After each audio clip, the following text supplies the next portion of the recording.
So back when I started this company in the end of 2018, I was of course trying to start a business. So yeah, I had expertise in ethics, but I didn't really know how to grow a consulting business. It's not something I'd ever done before or had any experience in.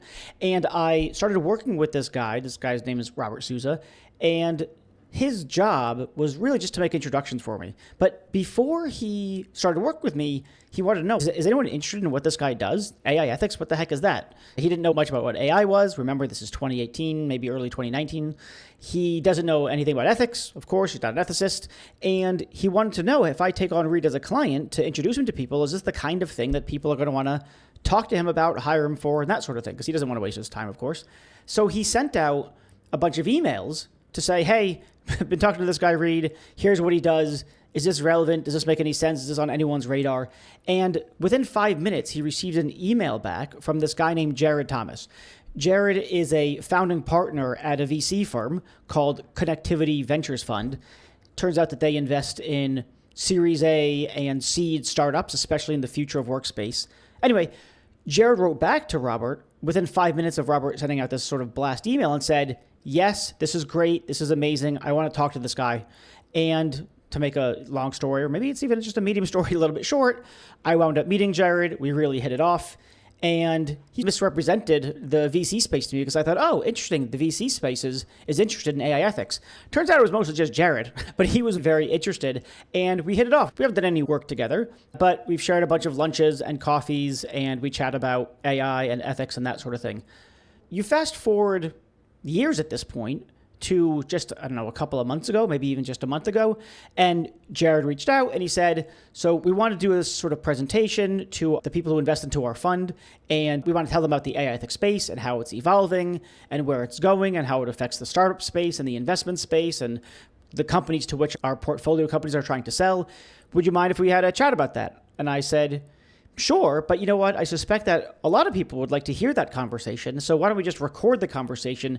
We'll turn it into a podcast. And now we've got this episode. That's exactly what we did. We had a conversation, I don't know, a week ago, 2 weeks ago. Maybe I'm misrepresenting time. I don't know. A little while ago, 3 weeks ago, about AI ethics, the future of AI ethics, how the space has been evolving over time, what startup founders need to pay attention to with regards to the AI ethics space, why it might or might not be important to them, how Fortune 500 companies are thinking about AI ethics and what they are or are not doing. And so it's just a very wide-ranging conversation. What's different about this episode is that Jaahred is really the interviewer and I'm really the interviewee. So it's more of me trying to explain to Jaahred what I've seen and what I know. So it's not me doing my usual thing with my guests. It's more actually my guest asking me a bunch of questions. So that's what this episode is about. Of course, I'm your host, Reed Blackman. This is Ethical Machines. Before I forget, please go over to my Substack. I've been doing a lot more writing on Substack lately, reedblackman.substack.com. Please subscribe. Doing lots of stuff there. I write some stuff that's, if you like, purely educational about AI and ethics and AI ethics. Sometimes I write about more ethical analyses of issues. There's another section that I'm beginning to build, which is really think about like my HBR articles, but a little bit shorter. So it's little bites of HBR articles, if you like. So it's for a more business audience. And also all the episodes of this podcast are going up there as well. So reedblackman.substack.com is a good place to see all of my content. Okay, so that's what I've got to say. And now let's go talk to Jaahred. Talk to me.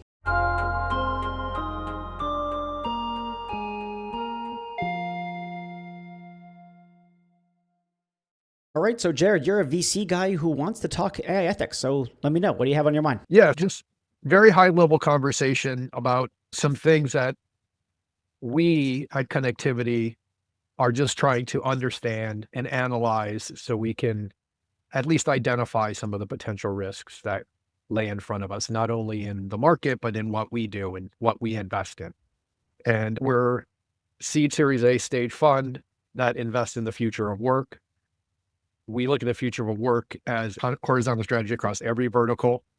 Sure. Where innovation is positioned at the employee or worker, and that innovation helps that employee or worker in the industry that they're at. It's very broad, obviously, but AI is a very important part of that, right? It always has been, becoming more of an important part. What we've always said is we like AI that is built to assist and promote humans, lift up humankind, not replace humankind. And so Sure. we've made investments that speak to that bright line in the middle.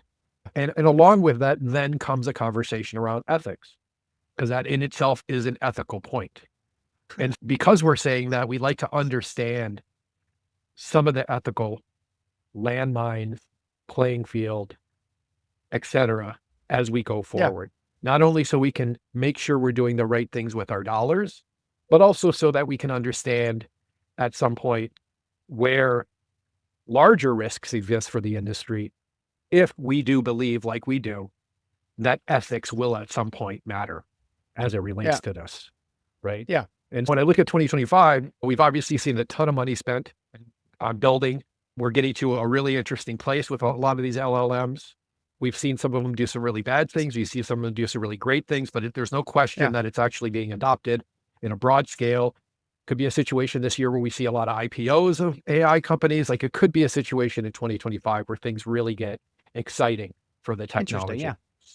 Yeah. It could also be a year where we take a step back. That's the kind of year I think we're in. I think we're in that year where we've got the product to a place where it's actually going to start doing things.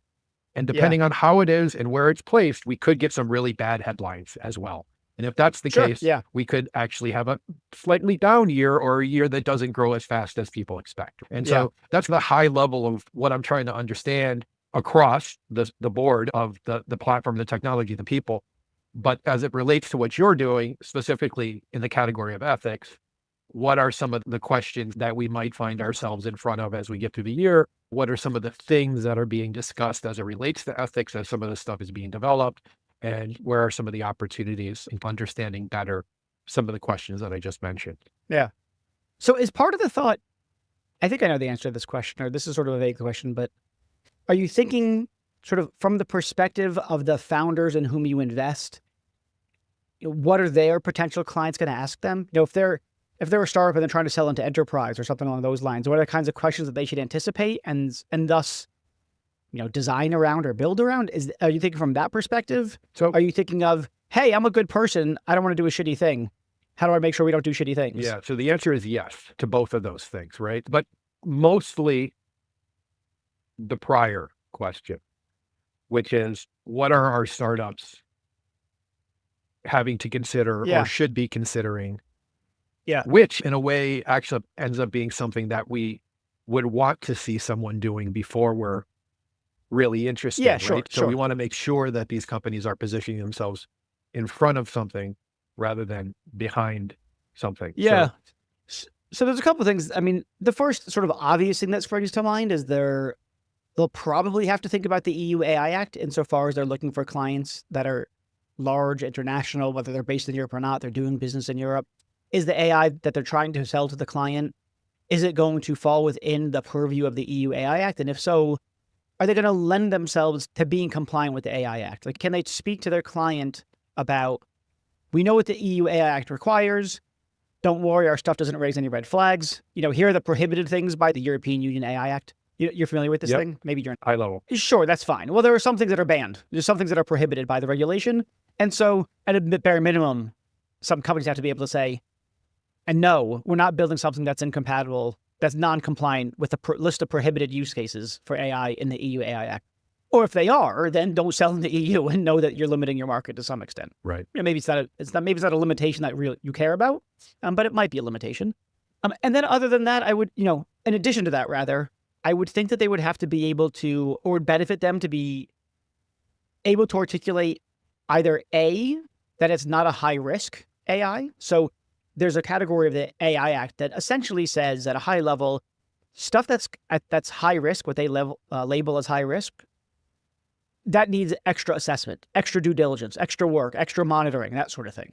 Other stuff is sort of chill, more or less, sort of, it's okay. So if they can say, yeah, our stuff is not in the high risk category, that's nice. If it is in the high risk category, it would be great for them to be able to say, we know that you're going to be held accountable for being compliant with the EU AI Act. Here's what to do, or here's how we build compliance into the product, even though it's high risk, or here's what we've done on our end, and here's what you need to do on your end. So if they could help guide the client, because one of the things that I know I see a lot of in our clients is they're just sort of nervous. especially about wide-scale deployment, I think that when they come to me, a lot of times they're saying, You're talking about Or enterprise. dab- You're talking about enterprise clients, buyers. yeah. Okay. Yes. So my clients who, I think your startups aspire to be the vendors of, Yes, correct. they'll come to me and they'll say, we're doing some limited deployment of AI. They're sort of, I agree with you that this year could be a very interesting year because this could be the year where we actually see really widespread deployment. I think for the most part, my clients they've got MVPs, they've got proof of concepts, they've deployed some things, but they've limited them. I'm thinking of one client in particular who deployed a particular AI solution, but massively restricted the scale of it because they knew they didn't know how to monitor it appropriately. And so they want to sort of take baby steps into it.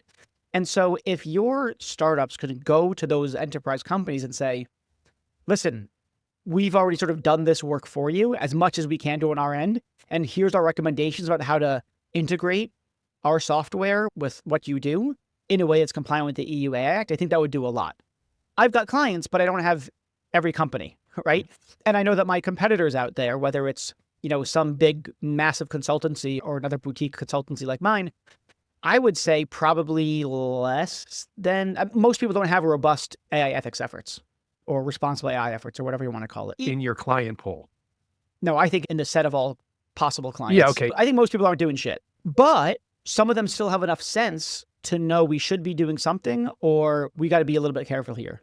And so I think that for some organizations, if you can go to them and say, we've done this thinking for you around our particular solution, that could be a valuable part of the sales process, I would imagine, because everyone else is going to be a bunch of yahoos out there just trying to sell their shit and not really looking out for the brand of their client in a sort of deep, long-term way. They just want to make that sale. Yeah. And so if a startup can say, we've done our, for instance, EU AI compliance, due diligence, whatever, and here's our recommendations for you, and we can work with your team to make sure that the deployment of our solutions maintain their compliance with the Act, I think that'd be a big, I would think, maybe not big, but I think it would remove some barriers. It would remove sources of hesitation and nervousness. Mm-hmm. I think the same is true, though, although perhaps less dramatically because there's not the demand of compliance. There's still, especially the brands that have a brand, you know what I mean? Like household name brands, right? Fortune 500, Global 1000, whatever, that have names that everyone and their mother knows, Amazon or whatever. Even if they don't have a robust AI ethics program, and most of them don't. Maybe they have the beginnings of one or they have an ethics committee or something along those lines. But most of those big brands do not have that. And so again, if they can go to those big names and they're saying to them, you've got a big brand, we care about your brand, we know that there are risks here for every AI. It's not just us, it's every vendor that you ever talk to. Here's how we take care of it, here's how we look after you. I think that's another kind of value add. I think some of the companies that don't have big brands, that don't have a target on their back from government and journalists, it'll be less of a help to the sales for them. Anyway, that's helpful. It gets to the point that I was going to cover around this, which is accountability. So I think what you're saying is the enterprise and everybody in the space sees certain regulatory risks and unknowns on the horizon, and that in some way is causing some pause with respect to how this is either purchased or developed or integrated. Among some people, let me be clear. I don't want to, if I just wanted to sell ethics, I would tell you everyone is going to look at this. And if they don't have the right answers for them, they are not going to sell to enterprise. That would be bullshit though, if I said that, to be honest. I know lots of people in my field who will say shit like that. I think it's nonsense. That's just not the world we live in. I think that there's a not insignificant subset of companies who are taking that extra look. I think the number of those companies will increase. I think it's mostly the bigger brand names because they've got the reputations to lose. Sort of kind of a relevant comparison. I very rarely do work with startups. And the reason is, at least part of the reasons are that there's not a real market there for AI ethics. And that's because startups don't have reputations. But they don't have a brand. They've thought forever about the name of their company and what their logo looks like, but no one else gives a shit. So if they do something kind of funky with AI, no one's writing about them in the newspaper. No one's paying attention. So it's the potential clients where journalists and government are looking, that those tend to be the kinds of places where they're going to give an extra look. The other places are financial services, because regulatory compliance is so important there and regulators are crawling all over them. So I think that financial services, if those are, since you're covering every vertical, because you're horizontal, every vertical is going to include financial services, you're going to get lots of looks there. And in healthcare, you'll get lots of looks there. Financial services will be more inclined to go forward, but they'll also potentially have the proper controls in place because they do model risk governance. Healthcare doesn't know how to do it yet. They're still trying to figure it out. So they're more nervous, and so they're going to be a harder sell. Because they don't even have the people in place to assess whether the thing that your portfolio company says, oh yeah, we've done our due diligence here, they don't really know where to look. Right. They don't know how to internalize it. And back to the accountability thing, in the example that you presented of the, early stage company or company selling AI product into large brand or enterprise, the enterprise in some way is saying, I'd like you to be accountable for what goes on here as far as the risks, right? Asking them to present like SOC 2 or SOC 1, like asking them to come to them with some presentation that says, hey, they told us that this thing was going to work. In a lot of ways, they're saying, hey, I just want to make sure that there's some level of accountability here, and that accountability resides in your office, not my office. Yeah, I mean, I I think that's a big deal, right? That's a big deal to determine at one point that, hey, we're setting up a structure where the accountability for this and the outcomes are born on your desk, not ours. And then we can do business. Yeah. Right. That happens all the time. Right. So is that kind of how this is playing out in some ways, or? In some cases, it's not like, I think that happens in some cases, and I've only seen it increase, especially since, generative AI burst onto the scene, like, when ChatGPT became a whole thing. So I think that's becoming a thing. I know with my clients, the bigger names, they're absolutely asking the questions. For pretty much any company that has something like, they call it an AI ethics board or a risk committee or a responsible AI committee, there's different names for these kinds of things, but they have these kinds of things. A lot of them have AI risk policies. And so, yes, these things are getting woven into how they do procurement. So just like cyber has a bunch of questions for them, the responsible AI or AI ethics group has a bunch of questions for them.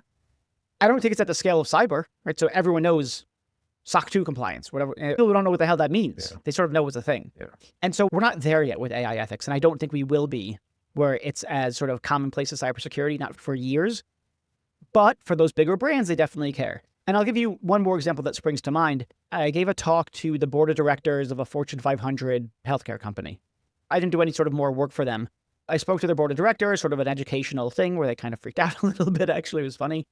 And they were doing an AI project with one client, with one vendor, startup.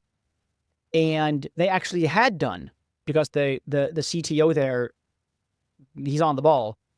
He asked them a bunch of questions, and to their great credit, they had a lot to say. I actually spoke to that vendor as well to learn about how they tackle bias in AI. And actually, I'm trying to, this is a non-generative AI solution, but the point remains. And he said, here's what we do around bias in AI for our solution. And I frankly, I usually think everybody's full of shit. I was legit impressed by what this guy had to say. Anyway, this is just to say that I don't think it's the case that, I would love to say it is, again, from a sort of AI ethics sales perspective. You're not going to make it if you can't answer these AI ethics questions right. I can't say that. I don't think it's a make or break thing. Not yet. I think we're headed there, but we're not there yet. I do think that you can absolutely lose sales because you don't have your AI ethics stuff in order. Yeah. And then the question is like, for a founder, what percentage of sales might we lose, or how much should we lose versus, how much effort would it take to do this? Is the juice going to be worth the squeeze? And then I think probably for most startups, the answer is yes, the juice is worth the squeeze.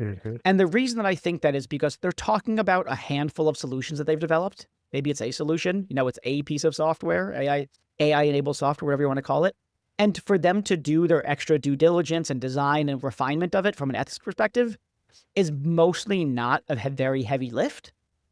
And so the truth is, if it lost you one enterprise client and you're a Series A, Series B, that's a big goddamn deal to lose it over that, right? To lose any sale.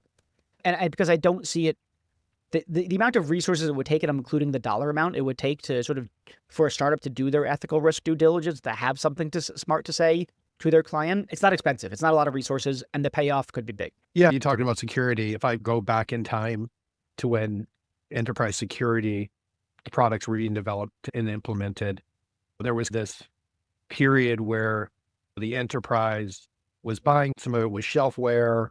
Yeah. They didn't really do much. All of the companies were saying, hey, if you don't do this, you're going to get hacked and it's going to end your career or your Yeah. enterprise. Yeah. And fast forward through it all, there were hacks, there was money lost, but nobody went out of business. It became a regular way of doing business, right? I think we're in front of really knowing. But back to your point around, is it stopping people from buying? I can't imagine that it would in a market like this where people are trying to stay ahead of the curve first before they think about what they're doing next. And I can understand why, as long as they've created a relationship with the vendor, which is saying, hey, we're going to say you guys are the ones that came in and protected us. And so if something breaks, it's going to be on you, a la CrowdStrike, right? And that feels to me like the way this could easily play out as well, where it became normal to see companies get hacked by cyber companies. In the beginning, we were like, oh my God, if this happens, like it's going to, but then over time, it became normal to see the hacks and they got dealt with and money was paid and the thing just happened. And now it's just part of the business. And some of this, I kind of wonder sometimes on AI, if the enterprise isn't comfortable with this being some of the business, as long as they can work out a relationship with the vendor that feels similar to the one that they've created with the security industry, which is just to say, hey, protect us and be the person that we can say gave us a look. Yeah. The only disanalogy there is that enterprise has robust cybersecurity practices. They have a chief information security officer. They've got people below that. They've got the cybersecurity engineers and all that. So they're doing a lot and they're spending real money on cybersecurity protections. And they can point to that. Right. And those people are doing something. Yeah. I mean, by and large, not to say that they've made an impenetrable fortress, but I think that businesses wouldn't have chief information security officers and all the people under them if it wasn't doing something, right? So they're willing to spend money on it precisely because cyber risks are real and they don't want them, either for reputational purposes or just loss of business value, or whatever it is. But they don't have that with AI. They don't, for the most part. My clients, yes. Not my clients, still some yes, but most companies don't have it yet. The other thing is that there's been stuff in the news on AI risks and, Google putting out, pictures of black Nazis. People didn't really like that. I think the story's more complicated around that, so I'm not going around blaming them, but there's been some bad press, certainly for OpenAI, for Microsoft, for Google, for Amazon, for a range of companies. But it's been pretty high level, and I don't think that there's a lot of people on the technology side of the house in non-tech Fortune 500 companies, so financial services, healthcare, insurance, CPG, all of them, who are not really paying attention yet. And the question is, are we going to see like a CrowdStrike thing? Are we going to see a Cambridge Analytica type scandal around AI? And now everyone's like, holy shit. Okay, so back to the analogy, you compared today's cybersecurity industry with today's AI industry. If you went back to the beginning of cybersecurity, you saw a lot of the same things where enterprise had one guy that was doing security and underspent, and it looked exactly the same way as it does now. And so then I guess to follow along the analogy, one would be wondering whether or not we should just bet that this industry is going to look the same in 10 years as the cybersecurity industry, meaning they're going to have teams of people and they're going to be equipped to do it. Or is this different in some way such that the enterprise is going to decide, you know what, we don't need to do what we did with security here. This is a different thing. And so let's do it differently. Obviously, the answer is I don't know. Right? That's the first. Obviously, I don't know the answer. I think it's dependent upon high profile, bad shit happening. Well, and if we go back to what you just said, which is, you didn't say it, but let's just assume that this is very highly technical on a lot of levels to navigate. It's a product thing, it's a people thing, it's a process thing. There's a lot there, right? And you're telling me that they're undermanned. And so if I have high volume, highly technical, undermanned, I know what I'm betting on. There's going to be a problem. So maybe we should just assume that there is going to be a problem and then think more about whether or not people react the same way as they did to the problems that we saw in cyber, which was, oh, this is an article. I'm going to spend some money. On we go with this big, gigantic thing, which is to protect us from bad people. Yes. If I had to place a bet, I would say it would more approximate what cybersecurity looks like now, like, 5 years from now, whatever, 10 years from now, I don't know, whatever it is. because we're likely to see bad shit. I think it would be very surprising to me if we didn't see a bunch of bad shit. Yeah. That'd be very surprising. The pace at which it happens, I don't know. That's where I'm not. But yeah, there's one other thing that I wanted to say on this front, which is the other thing that I've seen over the past 6 months or 9 months has been a big increase in non-technologists paying attention to the risks. So if you ask me before that, I would say I barely hear anything from the people in risk and compliance and legal. I think they just think, oh, that's a tech thing. It's an AI thing. And now I'm seeing the people in risk and compliance and governance, risk and controls, the GRC crowd, they're beginning to pay attention and talk about this in a way that I hadn't seen maybe 6+ months ago. And so that's the other reason for thinking that it could go in the way of building up in the way that cyber built up over the years, because the non-technologists who are responsible for risk in the organization are beginning to say, oh shit, this AI risk stuff, it is for me. It's not just for the engineers and the data scientists to figure out, actually, this is within our purview and we need to get in the game. Yeah. And so to the extent that they continue to get in the game, you'll see, I don't know if you'll see an increased headcount. You know, is it like cyber where you get these dedicated cyber teams and chief? I don't know. Maybe it's, we have an expert on our GRC team or on our risk and compliance team, whatever it turns out to be, who does this kind of stuff, who's been sort of upscaled or trained in that. And maybe that's, you know, phase 1 or phase 2 or whatever. And that's what we see for a while, unless things get really out of control. And then it starts to approximate chief information security officer and the dozens of people who work below him or her. Yeah. Yeah. It's interesting. I've seen some predicting that 2025 is going to be, and this is an area of risk for me, but, or at least risk analysis. It's going to be the big year of agent to agent, Sure, right? yeah. I think it's fairly easy to conceptualize a higher risk environment when humans aren't involved in interactions and conversations, when you have brains that are basically half-baked, right? That's basically what AI is, half-baked brain, right? Yeah, I like that. I'm going to use that. But is that the case? Do you feel like, again, going to the risk, like this to me brings out another potential risk, is that these interactions are going to be happening without humans. Do you react the same way to that? Or is that something that you think is something that one should not necessarily be over concerned about?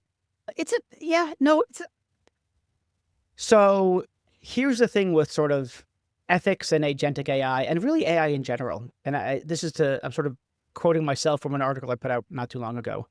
I think for a lot of people, they'll worry about the ethics stuff. They'll worry about whether we can build a seatbelt after we figure out whether the goddamn car moves. We're going to build a car and we're going to see if we can get this thing to move. It's a new engine. It's a new kind of car. And we're going to see if it moves. And we're going to put resources into that, time, energy, money, whatever. But we're not going to worry about the safety stuff yet. Let's just see if we can freaking move this thing. And if it turns out that it moves, but it only moves at 10 miles an hour, well, that's not a real competitor. Forget it. I think this is still true of generative AI. They want to know if the damn thing works before they build a seatbelt and before they do the ethics stuff. And that doesn't strike me as a bad way of going about things. I mean, if I were in their shoes, I would do the same thing. I'm an ethicist, but I'm not particularly risk averse. I actually find it kind of funny that I'm in a sort of risk business because I'm kind of a risk taker. And my attitude would be the same as theirs. And so with agentic AI, yes, absolutely, it needs different kinds of seatbelts. But we don't even know if the damn car moves yet. We're still trying to figure out whether, like, you know, if, I don't know if this analogy is a good one, but if generative AI is like, you know, a Mercedes or something like that compared to narrow AI's Hyundai, I don't know, then agentic AI is like a Lamborghini or something along those lines, right? And we know the Honda works or whatever, the narrow AI machine learning that people don't like to talk about so much anymore, even though it's still amazing and practical and implementable. Now we're on generative AI, and I think that most companies, to my early point, they're still not sure if the car moves. Yeah. And if so, they're not sure where to drive it. And so when we talk about agentic AI, it's sort of like, yeah, it's a thing to think about. It's a different kind of beast. It needs to be managed in a different kind of way. But we're talking about a Lamborghini at this point. We don't know if the Mercedes is going. So I think it makes, if I were enterprise, I wouldn't do a whole lot right now around ethics and agentic AI because I'd want to wait to see if it's actually a thing. Right. I think that's what they're doing with generative AI, incidentally. They were waiting to see if it's a thing. And I do think they're beginning to see that it's a thing. And so now the rate at which companies are building their responsible AI or AI ethics programs or AI governance or trustworthy AI, whatever you want to call it, the rate of that is absolutely increasing, but it's increasing after they can see that the car moves. Yeah. So that's my response to agentic AI. It's too Yes, early. it's a different beast, but it's too Too early. early to know. Yeah. Oh, back to where we started a little bit with regulatory. Europe tends to be much more effective, quote, aggressive at implementing regulation around. I know that here in the States, I think in New York, they're now trying to develop some sort of regulatory structure. The what is it, the RAISE Act or something like that's being kicked around. I know in California, Newsom had to shut down that whole effort. So there's some percolating going on here in the States around AI regulations. And I'm not asking you to make some call on what that looks like, but is this something that enterprises and startups even paying attention to at all? Or are they, and should we even really care until there's actual implementation of the regulation? Or should we just, I guess the question, is this stuff fixable when it gets regulated? Or do you think we're just too late at that point? Is everything, because with AI, it's about learning. And are we too far down the road at some point in the future? And just trying to Okay, so understand. so let me do the last question first, which is I don't think it's too late. You can always go back and sort of Yeah. redo your work or increase monitoring of what you've done and so on and so forth. So I think there's stuff to be done. Would you ask, should they care about regulation that's not yet here but might be soon? I mean, there might be ethical reasons to care. There might also be reputational reasons to care.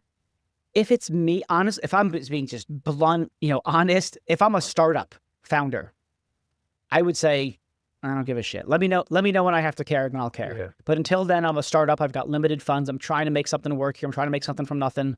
I'm not going to put any resources into trying to be compliant with the regulation that may or may not come to be a real thing.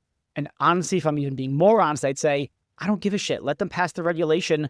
And when are they coming after me? I'm a startup. Right? Right. That's what any Yep. probably any decent startup. I don't mean morally decent, but I mean like just straight business startup Yep. founder is going to be like, I don't give a shit. I'm not compliant. We're not compliant, but no one's coming after me. So I'm going to try to just keep going. It'd be lovely to be like, oh yeah, I should do it. But no, I probably wouldn't do it. The startup, the enterprise, the truth is that I do think that there's very good reason for enterprise to have an AI ethics program. And I think it primarily has to do putting the ethics stuff, be a good corporate citizen, blah, blah, blah to the side. Don't be morally bankrupt. That, yes, those reasons exist. I think there are good bottom line reasons having to do with reputation of the business. I think those are real. I think those reasons are less strong, that is to say weaker, for those companies that do big business, but they don't have big brands. Just to be totally, again, honest, because if you have less of a reputation to lose, then, reputational loss is not such a big risk. Regulatory compliance, I think that it's not that hard in a way. So for those companies that already have bottom line reason to have some kind of AI ethics program or responsible AI program, for them to sort of tack something onto it to make sure that they're compliant with regulations shouldn't be a big deal. Because if you have got sort of the bare bones in terms of policy and process for AI ethics in your enterprise, the only thing regulations are going to do is maybe they'll ask you to tweak the policy and process a little bit, but it's going to be a tweak. It wouldn't be a fundamental change because the bare bones are going to maintain the fundamentals that any regulation would have to, first call for, so to speak. It's like sort of the table stakes. And then maybe there's going to be some new standards. So let's say it does something to the standard, not the process by which you assess risk and the processes by which you manage risk, but the standards that you have to reach, that you get to. Even if that's what they have to do, that's a matter of tweaking an existing risk assessment that you have and tweaking an existing procedure or process you have for who does the risk assessment, when they do it. So if you've already got the basics, you don't have to do anything above and extra for regulations in the future that may or may not come to pass. Yeah. Did I answer your question? Or was that rambling? No, I think you did. I think you did as good of a job as you possibly could. In a lot that of might ways. be more. That might be a hidden insult, as far as I know. No, it's not a you hidden did the insult. best you could. It's not. It's not an insult at all. I think it's a thoughtful response, which is to say that it's the kind of thing that these enterprises feel that they can react to, not necessarily sure. have to be proactive about. Yeah. And I've even tried to defend them. I mean, I think the standard line in the AI ethics space is be proactive, be proactive, be proactive. Yeah. And I'm kind of sympathetic to be reactive, but it's about what's your lag time. I mean, being reactive is fine if you can respond sufficiently quickly. That's what counts as sufficiently quickly is going to vary by context. But if you're like, listen, nothing's on fire right now. So there's two things I guess I want to say. One is, let's see if the car moves before we build the seatbelts. I think that's a reasonable reactive approach.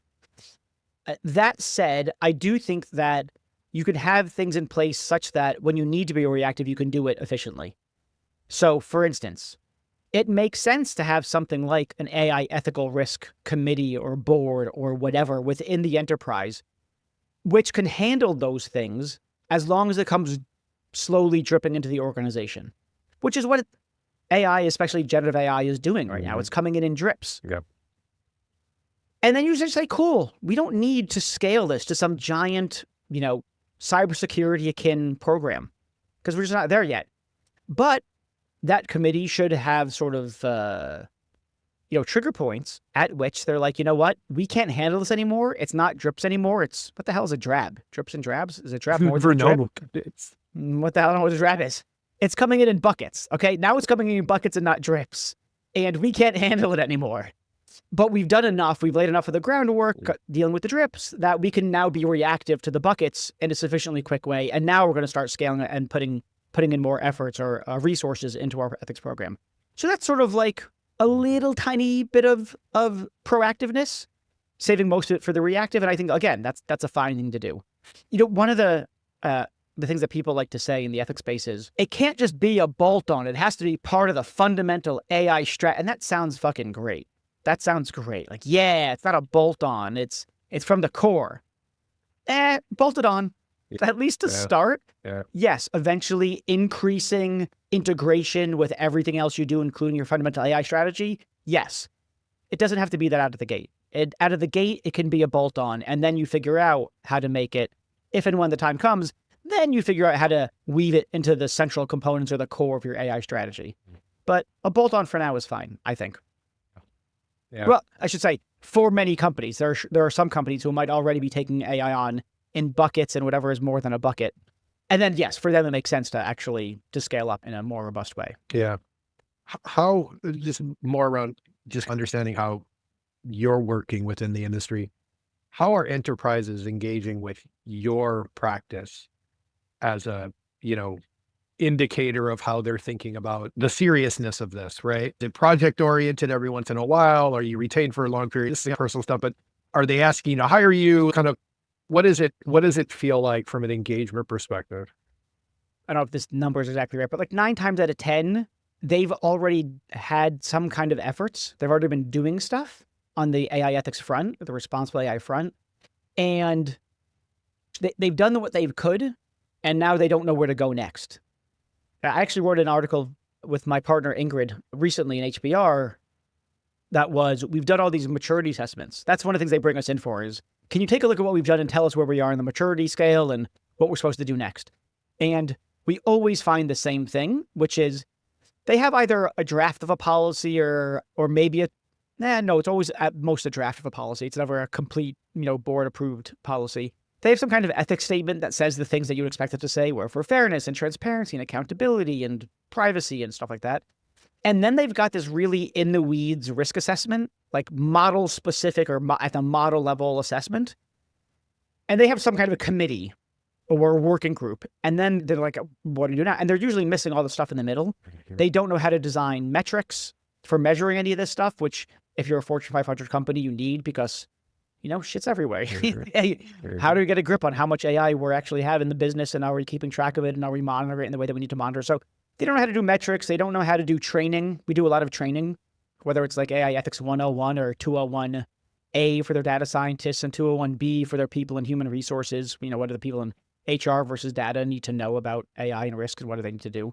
Anyway, I don't know if I'm answering your question, but they've done something. They do want to take it seriously. But it's not their space. It's not their expertise, right? So it's someone from legal or from compliance or someone from the chief data officer's office or Sometimes sometimes in one case, actually, for Fortune 500, chief information security officer, so a cyber guy, brought us in.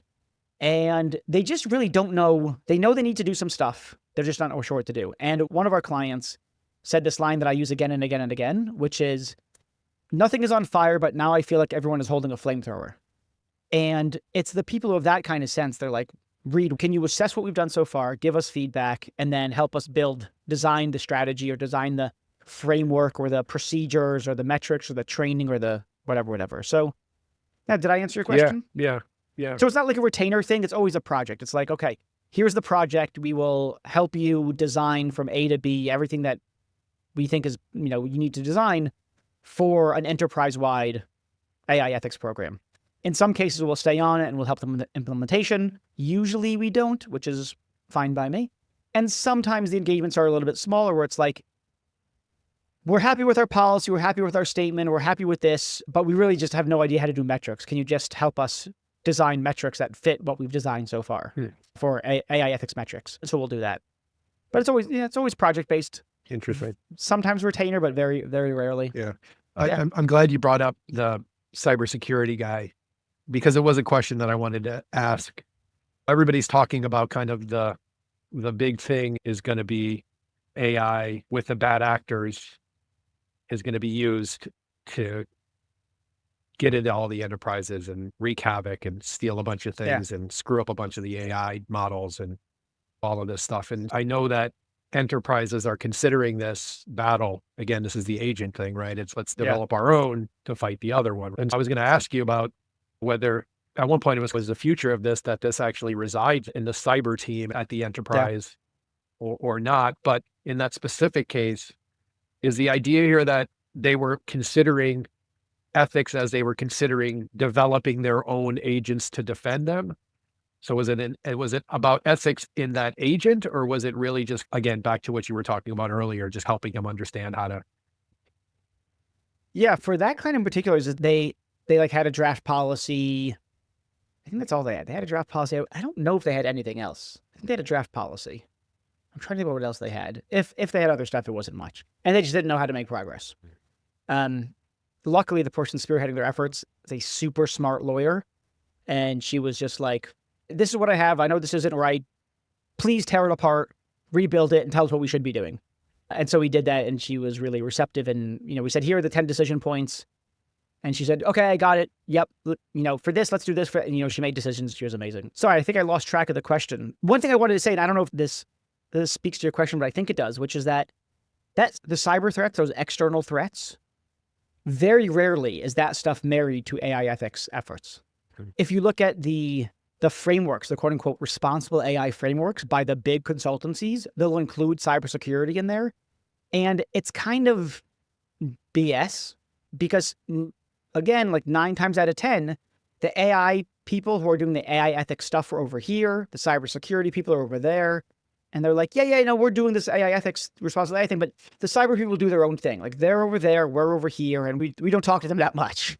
And my team and I might tell them, you should really talk to them more. You should sort of integrate and utilize how they do risk assessments and procedures. But by and large, the cyber people and the external threat people don't talk to or not deeply involved in how they do AI ethical risk assessments for procurement or if they're designing in-house. That one client is the exception.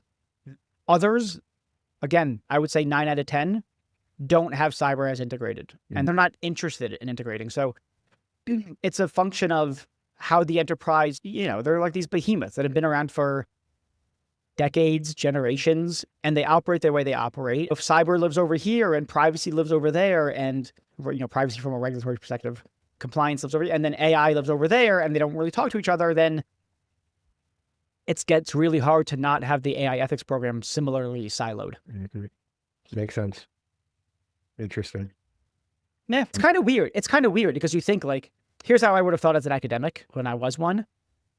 Someone from up on high says, here's how we do AI risk assessment, or here's how we do AI risk management. Like, here's what we're going to do there's AI, it's this new thing, we need more risk. And here's how we're going to have this cohesive, rational, top-down approach where everything makes sense and fits nicely. And there's not, it's efficient and there's no redundancies or there's redundancies of the right sort. When in fact, it's like, no, it's like these multiple spinning tops. Yeah.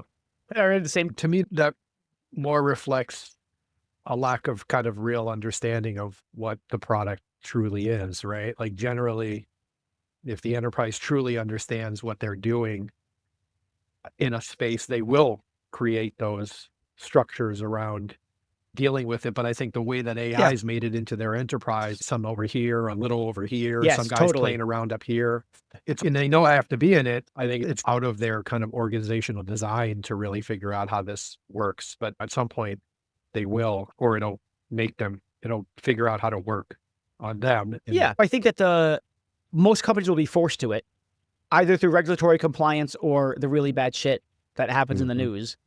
But it's got to be really bad shit that's not happening to, let's say, a Google or a Microsoft or a Amazon, like a big company. Because the brands that have big brands, they're already being, I think, kind of pushed into it to protect their reputation. Those other ones get pushed into it, but they have to see it happen to those non-big tech companies. Because if they say, if it happens to Meta, let's say they're a decent-sized enterprise, but they're not exactly a brand name. Maybe they're even Fortune 500, but they're not a home brand name or whatever. And they see Meta getting their asses kicked in the media for AI gone sideways. They're going to be like, man, that's Meta. That's a social media company. It's a different, we're not that kind of beast. That's no whatever. Microsoft, same thing. Like they're a giant, we're a different kind of thing. I think if it happens to, that was just an insurance company that went totally sideways with AI. That actually has happened. And they were United Healthcare was in the Wall Street Journal and the Washington Post for discriminatory AI back in like 2018 or 2019. But I think it's that kind of stuff where they're going to be like, oh, this is happening to our peers.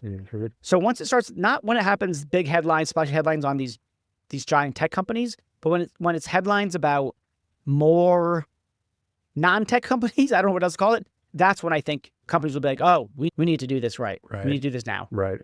Yeah. So I think it's a matter, but to your early point, I think it's probably a matter of time. Probably. Yeah. No guarantees. Do you, I guess, as the last question, do you see anything in 2025 that really worries you along this topic? Anything that, and it may not even be a signpost right now. It might just be, you're seeing something around above or over the horizon, but is there something that you in your gut worry a little bit about how we navigate it this year? And no can be an answer. It's just, I'm just wondering how you feel about it. Well, I'll say no, but I'm also looking at it. I'm not a worrier. I'm just no get all worked up about things. If I think that bad shit's going to happen, I sort of bad shit's going to happen. Yeah. I mean, there's not a perfect world. It's lots of injustice, blah blah blah. So, are there going to be people discriminated against by AI? Yes. Yeah, I'm not worried about it. Yeah. It's going to happen. I think it's a bad thing, but I'm not up at night, But it's not a worry. By my fainting couch or something like that. Yeah. If I had to choose something to be worried about, then it would be some of this agentic AI stuff. Because I think there's just a lot of idiots out there who are going to do stupid shit. They're going to automate shit that shouldn't be automated. And there's going to be a whole bunch of processes where the whole bunch is at stake and things are going to go sideways in kind of a significant way. I could see that happening. So I'm not worried. I'm not an anxious person. Like I said, I'm not risk averse, but there's been stuff happening. I don't know if you kept up with any of this stuff about this agent that they let loose on a blockchain. Oh, yeah. And Mark Andreessen gave him $50,000. That was a crazy story. And I don't see why it can't happen again, but with bad consequences. Yeah. And the thing is that stuff, in order to sort of pull that off, technically, you got to know your shit, right? Yeah. I mean, this is not.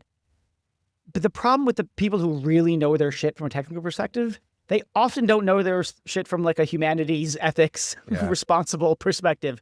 And so it wouldn't shock me at all if some really smart tech bro, tech nerd, whatever, like did something in his basement with agentic AI that we just think, oh, that they shouldn't have done that. Right. So again, I'm not worried. If I had to choose something, it'd be someone doing something, automating a bunch of stuff that they really shouldn't automate. Okay. But I'd be more worried. I'm more worried about, the winds in California than I am about agentic AI. Yeah. And rightfully. Yeah. And that just speaks to the belief that the risks are outweighing the rewards, really. And no, I don't think so. I'm not an AI skeptic. I'm not don't use that. I don't think the sky is falling. Go innovate. there's some cool, I use Claude. I think Claude's awesome. Yeah. No, I think the technology is amazing. Go innovate and go do cool shit. My general view is that the ethics stuff allows people with a conscience and people who care about their brand to innovate safely. That's it. The metaphor that I like to use lately is, I'm a rock climber. I like to go rock climbing. I do it with a rope. Alex Honnold doesn't do it with a rope. Alex Honnold goes up there and he free solos. And if he falls, he goes splat. Now, I use a rope. If I fall, that means that I won't go splat. And it doesn't help me get up the wall, right? It doesn't help me climb, but it means that it enables me to get on the wall in the first place. And so for me, for a lot of these companies, and I'm thinking of my clients, the AI ethics component is just the rope. It's not going to make them innovate more. A lot of AI ethics people say, oh, it pushes innovation. That's kind of bullshit. That's a salesy bullshit line, I think. But I do think it enables innovation because it enables innovation among the people who are not cavalier with their brand and their ethics.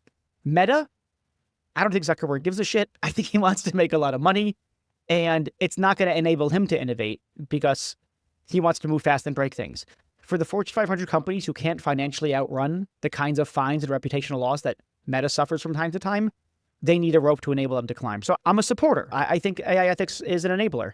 But then we also have to be realistic that there's a lot of people who are happy to move fast and break things. And for them, they only see ethics as a hindrance, as another thing to be done. But that's sort of says more about them and their approach to how they innovate and what they care about than it does about the value of ethics. Right. Yeah. If history teaches anything, it's that it's obviously size matters, but it's probably not the worst way to do it. Cambridge Analytica caused a little pain for them, but speaking of Meta, they're fine. But yeah, you know what? I mean, nobody talks about it anymore. And it was they paid some money, but I'm sure they made a lot more than they paid on it. And yeah, I think their stock plummeted. I think they lost like $59 billion or something like that. Yeah. But it was temporary. Then it rebounded. Yeah. For what it's worth, other companies don't rebound like that. Yeah. I mean, that's what I'm saying. If you're big enough and you got enough behind you, you're good. If you're not, that's a different thing. But yeah, so I think we'll see, if you want a prediction, we'll see, I think we'll see just plenty of ethical malfeasance by the big tech companies because they can. But I think at the same time, we'll see more ethical due diligence by those non-tech Fortune 500s because the more things go sideways for them, they'll be paying more attention. It'll be in the ether a little bit more that they got to watch their own backs. So, some good stuff, some bad stuff's going to happen. Looking forward to it. Yeah, me too. All right, listen, this was really helpful. Let's do it again soon. Okay, good. All right. Thanks. Later, man. Take care, Reed. Bye. Thanks so much, everyone, for listening. And now let me thank the people who have made this podcast possible. So, first of all, we have Delano Alexander. He's been with me since day one. He showed me even how to start recording a podcast in the first place. He does editing stuff. He's been fantastic, and he does really everything I ask him to and more. I've never met anyone else who just says so much. Yeah, I don't know how to do that, but I'll figure it out. What more could you ask for in a producer? Next up, Jennifer Strong, my podcast guru. I don't know what else to call her. She just has advised me on how to design the podcast, how to grow it, and she's responsible for, if you like, this kind of season 2 relaunch and everything around it. So thank you to you, Jennifer. Next up, Meg Marco, responsible for all the excellent artwork. Before I did the artwork, I didn't really know what I was doing. We put it together. It worked well enough, but I think Meg really did a phenomenal job bringing everything together. Garrett Lang, sound engineer that I frankly don't deserve. He's just too good for this podcast. Don't tell him I said that, though.